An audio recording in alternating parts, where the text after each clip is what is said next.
Il n'y a pas de différence fondamentale.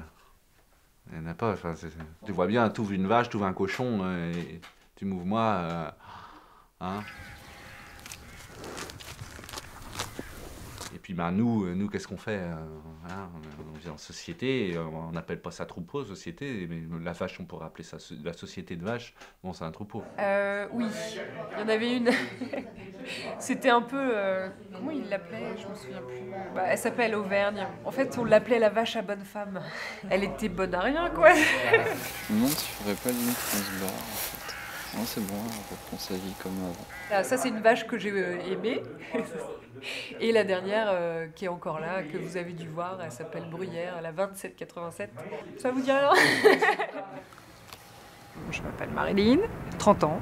Pas mal voyagé avant de revenir en France. Aujourd'hui, j'habite à Paris. Enfin, j'essaie. Tu l'as arrêté en fait là. C'est vraiment un groupe matriarcal. Elles se rassemblent entre femmes, quoi. Alors que l'homme, la vache va à l'encontre du taureau uniquement pour se reproduire, quoi. Et le taureau, il est assez solitaire. Alors que l'homme, non, quoi. Là, je suis plus souvent tout seul le week-end. Ça peut très bien se passer, mais il faut avoir de la discipline.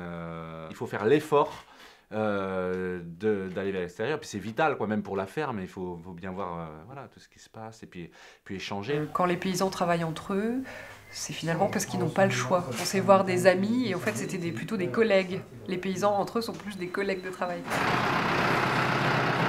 C'est aussi un luxe d'être à la tête d'une ferme seule. Souvent maintenant les fermes elles sont en société, quoi. C'est des GAEC, c'est des EARL. Alors ils sont 4, 5, 6 sur une grosse structure. Après ça pose aussi des problèmes et il y a beaucoup de GAEC qui se sont cassés parce que c'est dur de s'entendre à 4, 5 quand des fois les conflits ça monte vite, quoi.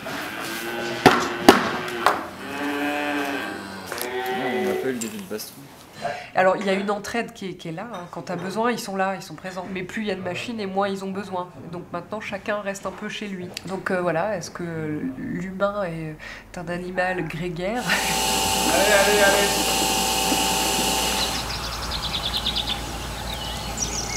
Le temps, j'ai travaillé 3 ans et le troupeau n'a pas été très modifié. T'intègres un nouveau troupeau. Ah ouais, ça peut changer. La meneuse, elle peut se retrouver carrément marginale et à la fin. Yes. Let's Boston. C'est rare ça, mais souvent la meneuse, elle reste quand même meneuse. Elles installent un équilibre de domination un peu comme, un peu comme les gens. Fidèle. T'en apprends tous les jours, elles ont des comportements qui te surprennent. C'est bizarre. En fait, quand t'as un troupeau, et puis même quand t'as pas de troupeau, mais la base de tout, c'est d'observer. Ouais, tu les repères. Quand elles ont fini là où elles ont mangé, elles vont trouver une autre place, même si c'est pris. Ça, c'est les meneuses, ouais. Elles sont les plus curieuses, à mon avis. Elles sont marginales, en fait. Elles vont rester en retrait, mais elles vont pas s'oublier non plus, quoi. Elles ont aussi du caractère. Et après, il y a les plus jeunes qui se débattent pour avoir un peu d'influence sur sa voisine, quoi. Les structures qui sont où tu t'endettes pas, c'est des petites fermes avec quelques vaches et c'est possible. Tu peux avoir de la qualité et tes vaches elles peuvent vivre plus longtemps et avec une meilleure forme. Ça fait revivre des villages, en fait c'est ça aussi. Après, dans des départements comme l'Ille-et-Vilaine, c'est plus du tout possible. Il n'y a plus de terre, il y a des spéculations, etc.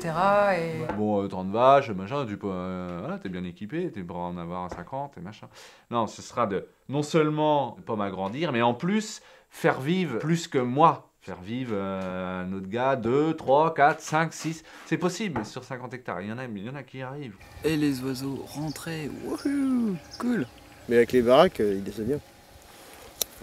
Ça va être très breton, quoi. Parce qu'il y a des milliers de fermes qui disparaissent chaque année en France. Si on est pessimiste, oui, tu peux pas dévier. Parce que c'est européen, c'est mondial, etc.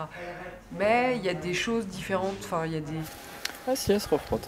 Par exemple, dans le Finistère, qui rachètent dans les monts d'Arrée, qui rachètent 13 hectares. Sur 13 hectares, il n'y a pas 13 hectares cultivables, mais ils vont les racheter pour les protéger de la déforestation ou je ne sais quoi, pour que les grosses fermes qui sont suffisamment grosses pour racheter les voisins évitent, elles arrêtent de manger le terrain. Il y a une association qui s'appelle Terre de Liens. Ils aident les jeunes à trouver des terres, ils les achètent.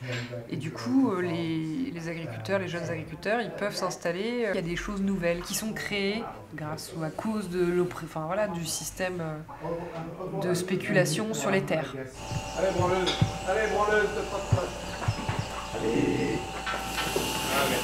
grosse, allez, belle, allez, on y va là.